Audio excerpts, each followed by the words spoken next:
Delusions are false beliefs that are resistant to reasoning or evidence and are not in line with the person's cultural or social background.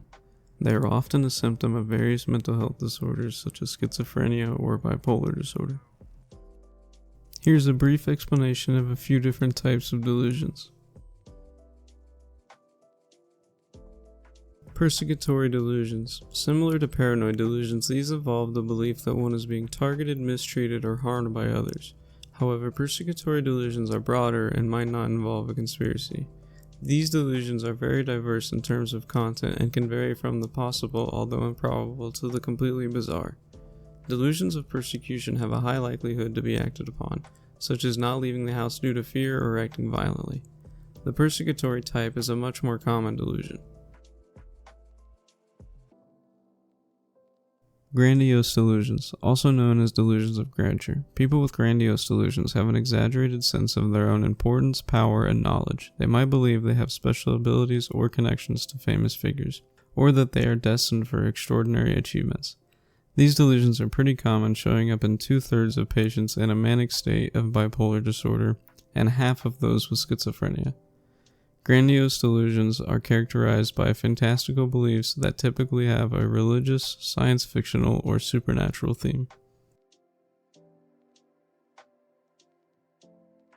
Somatic delusions. These delusions revolve around physical health and bodily functions. People might believe that they have a serious illness despite medical evidence to the contrary, or that they're infested with parasites or foreign objects.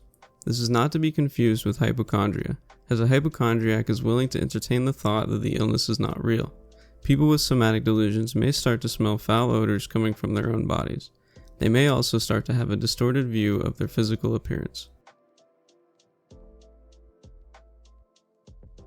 Erotomanic delusions. People with erotomanic delusions believe that someone, usually of higher social status, is in love with them.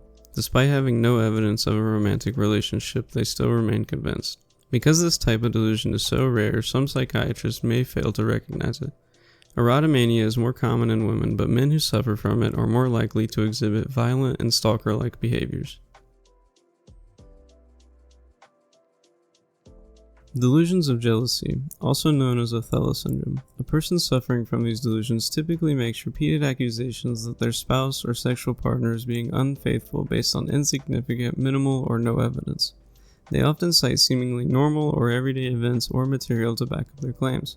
Unlike other delusional disorders, people who suffer from this disorder have a strong association with stalking, cyberstalking, sabotage, or even violence. The name Othello syndrome comes from the character in Shakespeare's play Othello, who murders his wife as a result of a false belief that she has been unfaithful.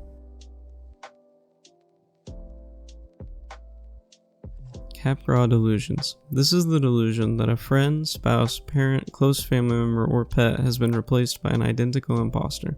It's named after Joseph Capgras, the French psychiatrist who first described the disorder. This delusion most commonly occurs in individuals diagnosed with schizophrenia, but has also been seen in brain injuries and dementia. In one isolated case, the Capgras delusion was temporarily induced in a healthy subject using the drug ketamine. It occurs more frequently in women with a women-to-men ratio of approximately 3:2. Referential delusions. People with referential delusions think that innocuous events or mere coincidences have a strong personal significance. Ideas of reference must be distinguished from delusions of reference, which may be similar in content but are held with greater conviction.